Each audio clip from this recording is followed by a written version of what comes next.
श्री धन्वंतरे नमः। ओम श्री धन्वंतरे नमः। ओम श्री धन्वंतरे नमः। द योगा सिटी चैनल पर आप सभी मित्रों का आज की चर्चा में मैं स्वागत करता हूं। आदरणीय मित्रों, आज की हमारी चर्चा का विषय है कैसे हम एक गिलास पानी से अपने शरीर की हजारों व्याधियों को दूर कर सकते हैं। शीर्षक को पढ़ने के बाद आपको आश्चर्य लगा होगा कि 1000 व्याधियां एक गिलास पानी से कैसे दूर की जा सकती हैं। यदि आप इस चर्चा को अंत तक सुनेंगे तो आपको समझ में आ जाएगा कि सच में ही 1000 व्याधि नहीं, मनुष्य के शरीर की जितनी भी व्याधियां हैं सबसे मुक्त रहा जा सकता है केवल सही प्रकार से जल ग्रहण करने से। आदरणीय मित्रों, हमारे शरीर में 60 से 80% जलांश है, जल है। यह तो आप सभी जानते हैं, परंतु आप एक बात नहीं जानते होंगे शायद। वह यह है कि हमारे शरीर के जितने भी मुख्य अंग हैं, यानी कि पूरे शरीर का जो सक्रिय तंत्र है हमारे शरीर के अंदर, वह सक्रिय तंत्र बिना जल के सुचारू रूप से कार्य नहीं कर सकता। हमारे शरीर के तंत्र को जल की अति आवश्यकता है। यदि जल का परसेंटेज थोड़ी भी कम हो जाए तो वह जो सक्रिय तंत्र है हमारे शरीर का, वह निष्क्रिय हो जाएगा। और जैसे ही वह तंत्र निष्क्रिय हो जाएगा, फिर आप समझ सकते हैं कि एक एक हमारे शरीर के अंग का बहुआयामी उपयोग है। यदि केवल हमारी किडनी सही प्रकार से कार्य ना करे तो कितने रोग हो सकते हैं आप उसका अंदाज नहीं लगा सकते हैं।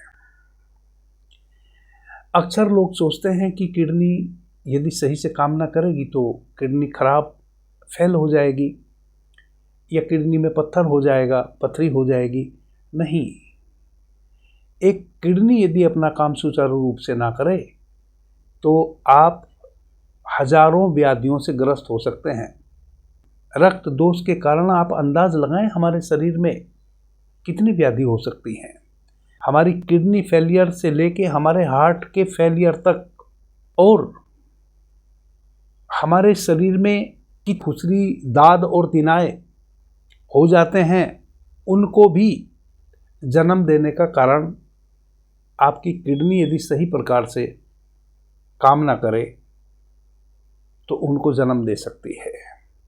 और किडनी सही प्रकार से काम तभी नहीं करेगी जब आपको जितने पानी की आवश्यकता है उतना पानी शुद्ध रूप में आप नहीं ग्रहण कर रहे होंगे। इसी प्रकार से बाकी भी हमारे अंग हैं। एक व्यक्ति को 24 घंटे में स्वस्थ रहने के लिए कितने जल की आवश्यकता है, क्या आपको सही पता है? मैं समझता हूँ कि 90% बहन भाइयों को नहीं पता होगा, क्योंकि कोई कहता है 3 से 4 लीटर पानी पीना चाहिए, कोई कहता है कि 6 से 7 लीटर पानी पीना चाहिए। अलग अलग प्रकार से पानी का अनुमान सब लोग बताते हैं, और कोई कितना भी बताए, पीते तो आप बहुत कम ही हैं। हमारे शास्त्रों में जो एक मनुष्य के शरीर को 24 घंटे में स्वस्थ रहने के लिए जितने पानी की आवश्यकता है, उसका यदि सही माप हम ml में करें तो केवल 2600 ml पानी हमें चाहिए 24 घंटे में स्वस्थ रहने के लिए। 2 लीटर 600 ml। अब वह 2 लीटर 600 ml पानी हमें क्यों चाहिए? हमारे शरीर के कौन से अंग को कितने पानी की आवश्यकता है 24 घंटे में, क्या यह आपको पता है? मैं समझता हूँ 90% बहन भाइयों को नहीं पता होगा। मैं आपको बताऊंगा। हमारा जो वृक्क है, हमारा जो मूत्र संस्थान है, 24 घंटे में हमारे मूत्र संस्थान को सही प्रकार से सुचारू रूप से कार्य करने के लिए केवल 1500 ml पानी की अनिवार्यता होती है 24 घंटे में। यदि 1500 ml से कम पानी हमारे वृक्क संस्थान को, हमारे मूत्राशय से संबंधित जो अंग हैं उनको कम मिलेगा, तो फिर आप समझ सकते हैं कि आपको कितने प्रकार की व्याधि मूत्राशय से संबंधित हो जाती है। यदि 1500 ml जल आपके मूत्र संस्थान को मिलता रहा तो मूत्र संस्थान से संबंधित एक भी व्याधि आपको हो नहीं सकती। हमारी जो त्वचा है, इस त्वचा से जो श्वेत निकलता है, ट्विटरिंग होती है, श्वेत निकलता है, पसीना निकलता है, पसीने के माध्यम से या पसीना नहीं भी निकले, हमारे जो रोम छिद्र है इसके माध्यम से जो ऊष्मा बाहर बहती है, तो हमारी पूरे शरीर की त्वचा के माध्यम से 650 ml पानी का व्यय होता है। यदि 650 ml से कम पानी हमारी त्वचा को मिले व्यय होने से,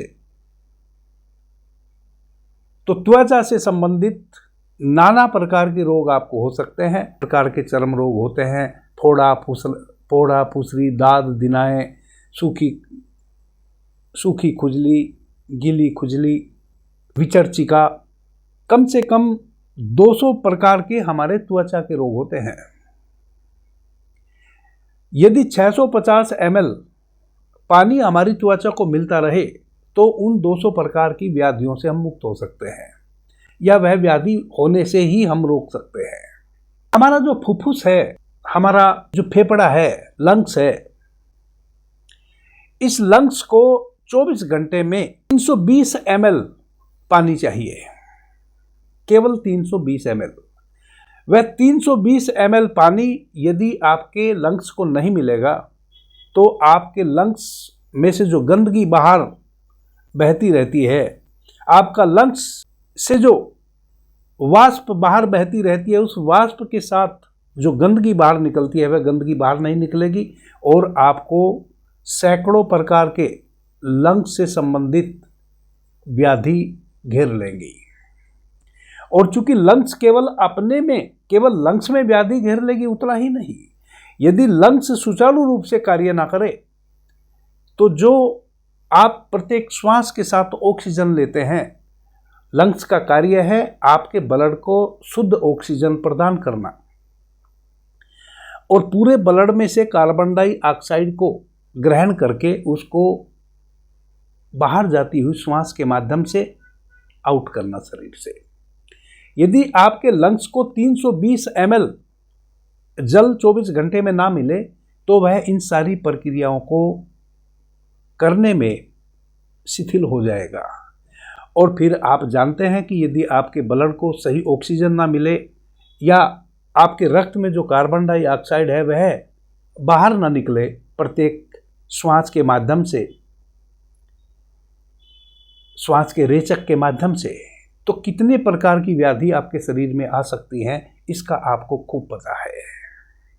आदरणीय मित्रों, आप जो मल त्याग करते हैं, स्टूल पास करते हैं, उसके लिए केवल 24 घंटे में एक स्वस्थ मनुष्य को मल त्याग करने के लिए जितनी आर्द्रता की आवश्यकता होती है, जितने जल की आवश्यकता होती है, वह केवल 130 ml जल की आवश्यकता होती है। 130 ml जल यदि आपके मल द्वार को ना मिले, मल निष्कासन संस्थान को ना मिले, आपकी आंतों को ना मिले, तो आपको कॉन्स्टिपेशन हो जाएगा, मल त्याग सही से नहीं हो पाएगा, मल का संचय होने लगेगा, निष्कासन नहीं होगा। और मल का संचय होगा तो फिर आप जानते हैं कि मल का संचय होने के बाद आंतें यदि सही से साफ नहीं होती हैं तो कितने प्रकार की व्याधि आपकी आंतों के द्वारा फिर आपके शरीर में निर्मित हो जाती हैं, इसका आपको सही प्रकार से अंदाजा है। क्योंकि मल यदि सड़ेगा आंतों में, सही से निष्कासन मल का नहीं होगा तो गैस बनेगी, फिर उस गैस के कारण आपको सैकड़ों प्रकार की व्याधि घेर लेगी। इसलिए मैंने शीर्षक दिया कि एक गिलास पानी हजारों व्याधियों को दूर कर सकता है। बात एक गिलास पानी की इसलिए कही क्योंकि एक बार में आपने कभी भी एक ही गिलास पानी पीना है, इससे ज़्यादा कभी पीना ही नहीं है। एक एक गिलास पानी पीकर ही आपने 24 घंटे में 2600 ml पानी की पूर्ति करनी है। अब सवाल उठता है कि आपका जो वृक्क संस्थान है उसको 1500 ml पानी की जरूरत पड़ी, आपकी त्वचा को 650 ml पानी की आवश्यकता पड़ी, आपके लंग्स को 320 ml पानी की आवश्यकता पड़ी और आपके मल के विसर्जित होने के लिए मात्र 130 ml पानी की आवश्यकता पड़ी। मैं क्यों कह रहा हूं कि यदि इनको इतने अनुपात में पानी नहीं मिला तो यह अपने अपने कार्य को सुचारू रूप से नहीं कर पाएंगे और कई प्रकार की व्याधि आपको जकड़ लेगी। आदरणीय मित्रों, यदि आपने वह जो 2600 ml पानी प्रतिदिन लेना है, उस 2600 ml पानी में मान लिया आपने 2300 ml पानी लिया, तो 300 ml पानी आपने कम लिया। वह 300 ml पानी उस अनुपात में जितना जितना पानी आपके जिस अंग की आवश्यकता है कम हो जाएगा। 300 ml को आप डिवाइड कर दीजिए इन चारों स्थानों पर, उतनी उतनी मात्रा में उतने उतने % पानी। यदि आपने 300 ml कम पिया, 2300 ml ही पानी आपने 24 घंटे में पिया, तो वह जो 300 ml पानी आपने कम पिया वह आपके इन चारों संस्थानों को उस अनुपात में कम मिलेगा जितना जिसकी आवश्यकता है, और उतनी ही मात्रा में फिर वह अंग आपका उस अनुरूप कार्य नहीं करेगा जिस अनुरूप वह कार्य कर सकता था या जिस कार्य को करने के लिए वह पूर्णतः जिम्मेवार था।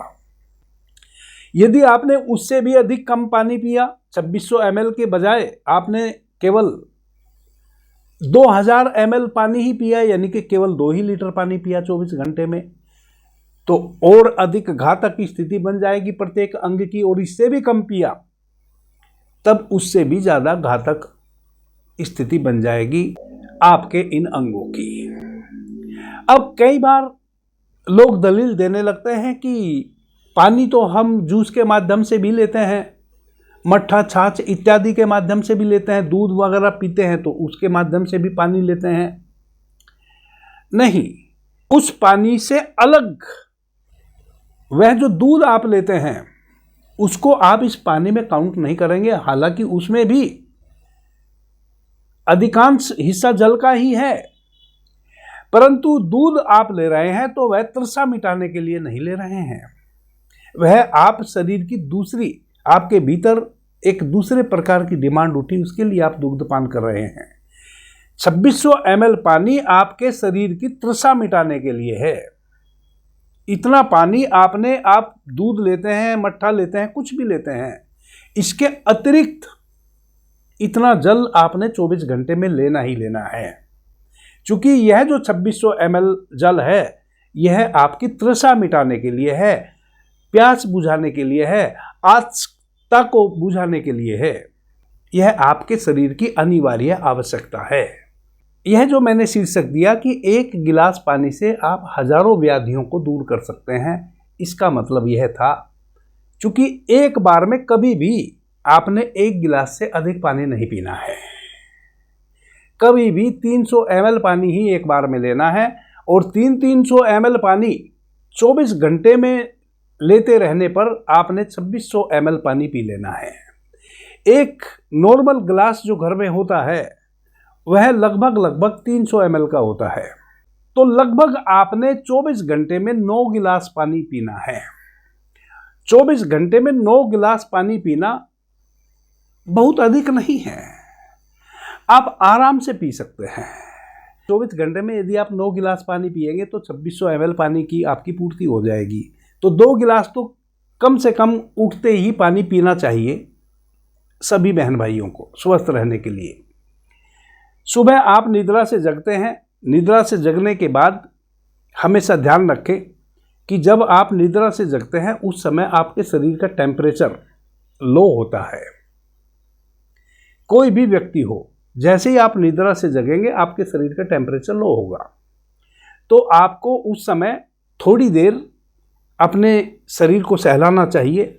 जब शरीर का टेम्परेचर नॉर्मल हो जाए तब आपने 2 गिलास पानी पीना चाहिए। यह आपका सुबह का पानी हो गया। आपके जीवन की शुरुआत ही 2 गिलास पानी से होनी चाहिए, तो 600 ml पानी आपने धीरे धीरे घूंट भर भर के पी लिया। केवल 24 घंटे में सुबह का ही वैसा समय है जब आप इकट्ठा 2 गिलास पानी पी सकते हैं। बाकी आपने जब भी पानी पीना है केवल 1 गिलास पानी ही पीना है, और वह भी सिप कर कर के पीना है, एक एक घूंट मुंह में घोल घोल के पीना है। हमारे शास्त्रों में लिखा है कि पानी को पियो, पानी को चबा चबा के पियो, और भोजन को घूंट भर भर के, यानी कि भोजन को इतना इतना लिक्विड बना लो अपने मुंह में कि जैसे पानी पीते हैं वैसे आपने उसको गटकना पड़े, और पानी को इस प्रकार से चबाओ जैसे आप भोजन चबा रहे हों। तो 2 गिलास पानी आप सुबह में, एकमात्र सुबह का ही वह समय है जब आप इकट्ठा 2 गिलास पानी पी सकते हैं। इसके बाद आपने 24 घंटे में केवल जब भी आप पानी की ज़रूरत महसूस करें 1 गिलास पानी ही पीना है। तो 2 गिलास पानी तो आपने सुबह में पी लिया, 7 गिलास पीना बाकी बच गया। हमेशा ध्यान रखें कि भोजन के तुरंत बाद पानी ना पिएं, भोजन ग्रहण से आधा घंटा पहले भी पानी ना पिएं। इन 2 चीज़ों का ध्यान रखते हुए 24 घंटे में इन दोनों चीज़ों का ध्यान रखते हुए जब भी आपको पानी की आवश्यकता पड़े 1 गिलास पानी चबा चबा के पी लेना है। आदरणीय मित्रों, इससे अगली चर्चा में मैं आपको बताऊंगा पानी कब आपके लिए जहर बन जाता है, कब आप पानी पीवें तो आपको अमृत के समान का पानी कार्य करता है। पानी केवल पानी नहीं है, पानी औषधि भी है। पानी के आप औषधीय लाभ कैसे ले सकते हैं यह मैं अगली चर्चा में बताऊंगा। अभी के लिए इतना ही। आपने मुझे ध्यान से प्रेम से सुना, उससे मैं बहुत अनुग्रहित हूँ। सभी मित्रों को मेरा प्रणाम, धन्यवाद। हर हर महादेव।